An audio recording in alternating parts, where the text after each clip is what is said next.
Hi, welcome to the VAs for Construction podcast. Well, I figured the best way that we could start this off would be if I tell you a little bit about myself and my story and how I got to where I am and running a virtual assistant company targeting mostly working for commercial construction trade contractors. So when I first got into business, I started a company called Concreate, and I worked that company for about 25 years. We were doing commercial concrete grinding and polishing all up and down the East Coast of the United States. It was a fantastic time. We really enjoyed it, and we did some amazing work. We got to a place inside of our company where we knew we needed more help. We needed another project manager, and I either couldn't find one or couldn't afford one that I did find. Estimating was becoming some of a backlog. We were getting so many invitations to bids and so many bid opportunities, and we wanted to be able to get out better, more numerous bids and that kind of stuff. So I was kind of looking around trying to figure out, well, how in the world can I do this? Because, cash is king. So we're always trying to figure out, every dollar had to count. Every one had to matter. And I was always so caught up in the day-to-day operations of things that I was just kind of limited on what I could do. And construction is one of those fields where you say, hey, yes, I have interviewed people, and some of my questions were, something along the lines of, how long would you need to study for a drug test? And, can you get here on time most of the days? That was just the nature of construction at the time. So as I got into it, I'd heard about utilizing virtual assistants, using people from offshore, another country, coming in and being able to help us, support us and take care of it. Well, the first part of that was being able to document the processes in our company. So we started on that, but it was arduous and it took a long time. I went ahead and I got my first virtual assistant. I was super excited. They were going to act as an admin assistant to myself. I thought this will be excellent. This will free up time for me, and then I can work on running my company more. Well, it turns out that one failed. It just didn't work out. I couldn't communicate with them. I couldn't get everything into it. I didn't know what to give to them. And so I tried another one, and another one, and another one, and a fourth one. When I got to my fifth assistant, who's still with me now, I found out that the common denominator was myself. I just wasn't good at being able to utilize a virtual assistant. While I thought that I was a good delegator, I was a terrible delegator. I gave half information. I didn't explain why and how and the details or give them the stuff that they needed in order to be good at it. And that's the thing. Most people want to be good at their jobs. It's just we as busy professionals are, just not really good at giving them what they need. And while that does work, it definitely induces a bunch of friction and stops. People get pulled out of the flow of what they're doing, and then they're trying to start and stop and react, and it creates a lot of confusion and a lot of frustration. So I had to learn to be better. I had to learn how to do that, and I learned it because of my virtual assistant. A couple of things we learned early on was how to communicate. I thought, well, I'll email them or I'll call them. I'll be really good about calling constantly. And that's when my VA said, just on a whim, have me send a video. So I have hours of FaceTime messages, video messages done in Slack and that kind of thing, where I'm either walking a job site, I'm talking about what I'm looking, or it's just a brain dump while I'm driving through an area. And as I go across it, I can describe multiple scenarios, different jobs, different projects, ideas. I don't have to be organized. It's just that. It's a brain dump. The VA, in turn, was very, very good about taking all of that and then bringing that video in and then getting a transcription of it.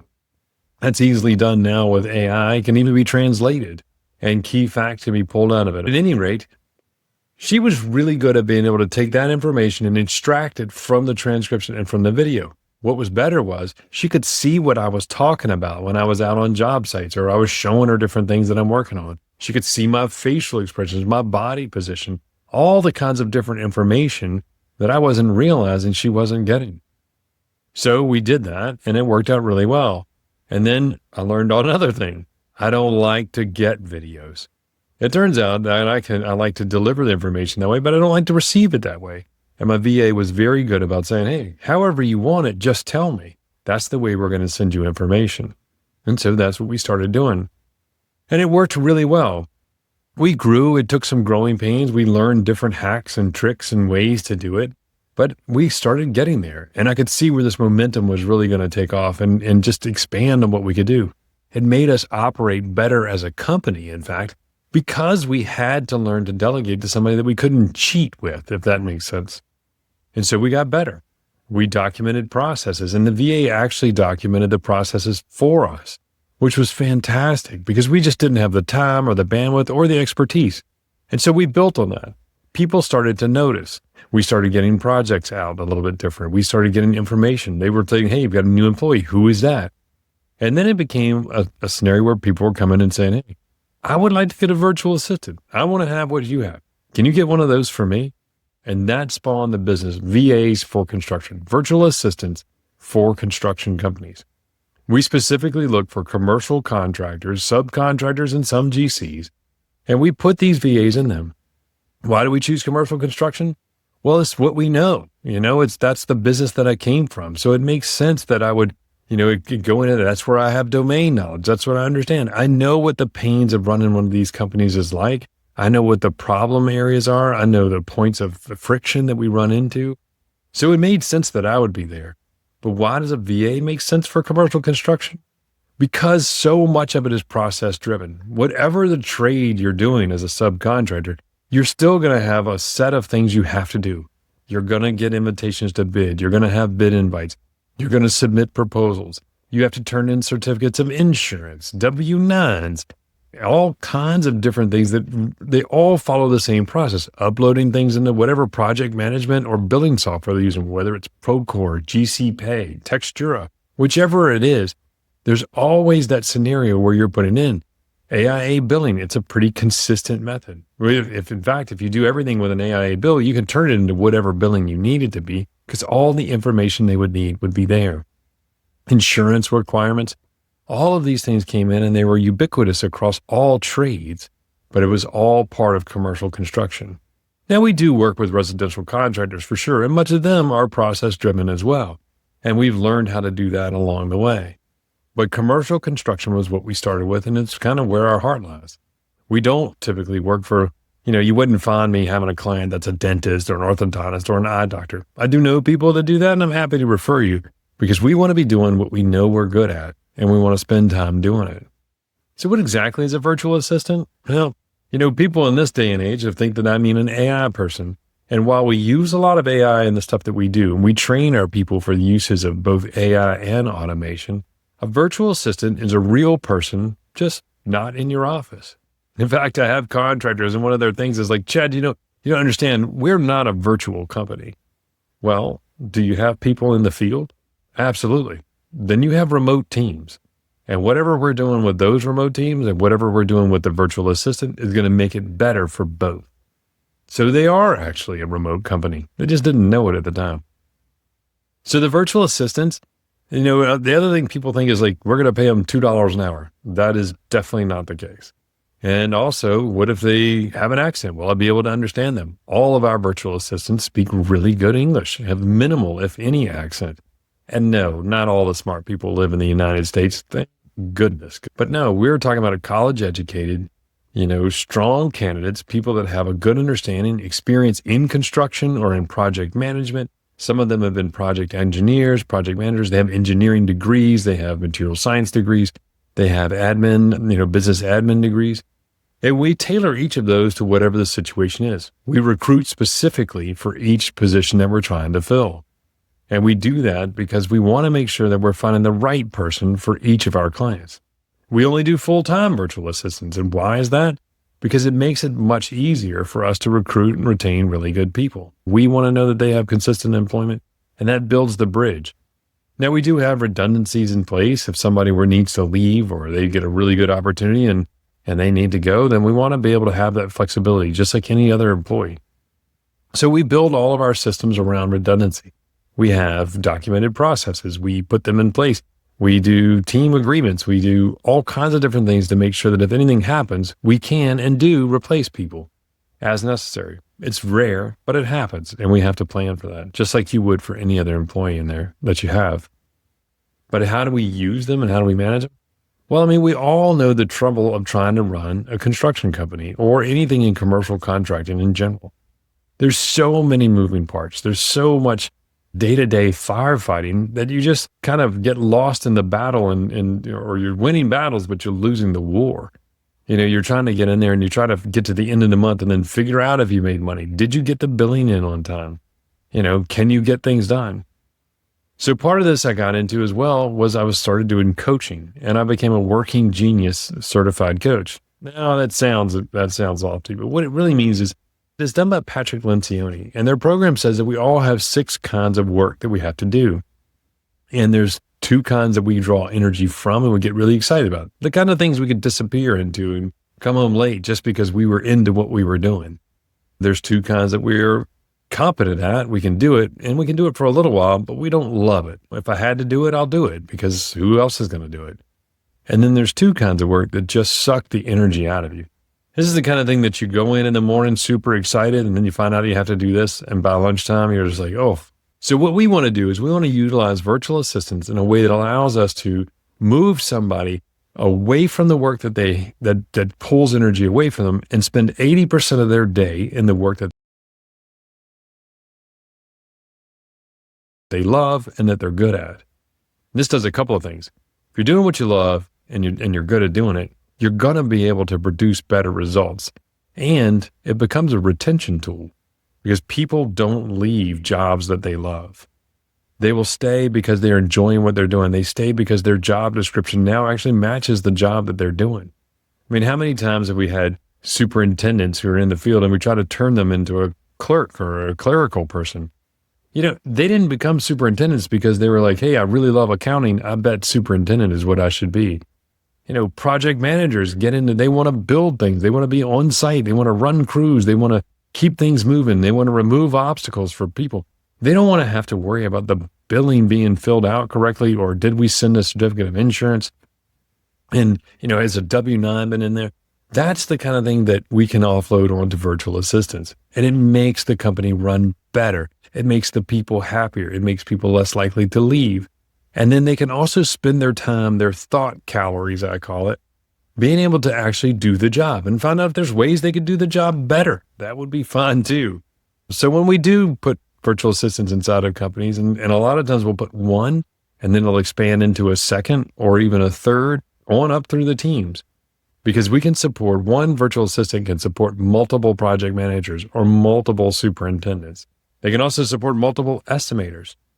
Now it's key. What we tell people is like, look, our virtual assistants, they're not project managers. We're not outsourcing project management. They're project management assistants.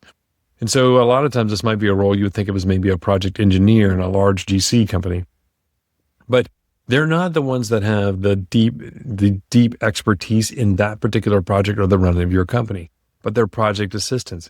So much of the time in many of the positions inside of contracting companies that the time spent is not spent doing the actual project management or the estimating. It's all of the stuff around it. It's getting ready for it.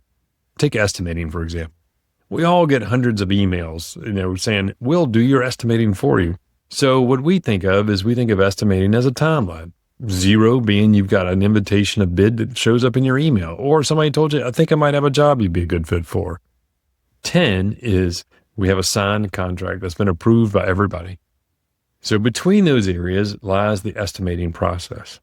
So if you think of 1 to 4, that's really just a lot of data gathering, qualifications, pulling documents together, downloading specifications, finding the right sections that apply to you, cut and pasting that into an easy to read document that feeds into the estimator, downloading and doing takeoffs. Now, some estimators want to do their takeoffs. Doing the takeoff is actually the way that they kind of process what they're doing. So that's important. Okay, leave that with them. That's the part of their process. We think of that as the 5 and 6 step. It's the art of what they're doing. It's where I need a lot of deep expertise and knowledge and experience. Like, I know how many rebar we can tie in an hour. I know how long it takes to finish this much concrete. I know how many stories we can frame, before we have to switch up materials. That's the kind of knowledge that is ingrained in your estimator, and that's what you want. But I don't need the estimator to then take those numbers and put it into a template. I can get our VA to do that. Our VA can also take that template and turn it into a beautiful proposal attach to it all the submittals that are required from it by reading the specifications. We can also send across the certificate of insurance, the W-9s, your contractor's license, all the supporting documentation that goes in, and it's all turned into a nice looking proposal that goes out to the client. And you copy your estimator, you stay on top of it. So you're aware of it, but you aren't the one having to do it. And this saves so much time and effort. And then we do something that a lot of people don't do. We can have the VA follow up on them. And that's a step that we all know we should do, but we kind of miss it because we're just so busy. We're trying to get out the next estimate. And then we try to remember, did we get it? Should I call? When was it due?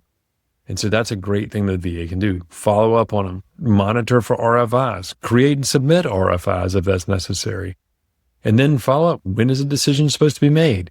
If we win it, great. Let's start the review process. If we don't win it, not so great. But let's see if we can find out why. Ask the question. They're not always going to answer, but anytime they do, that's information gained, and that's a plus.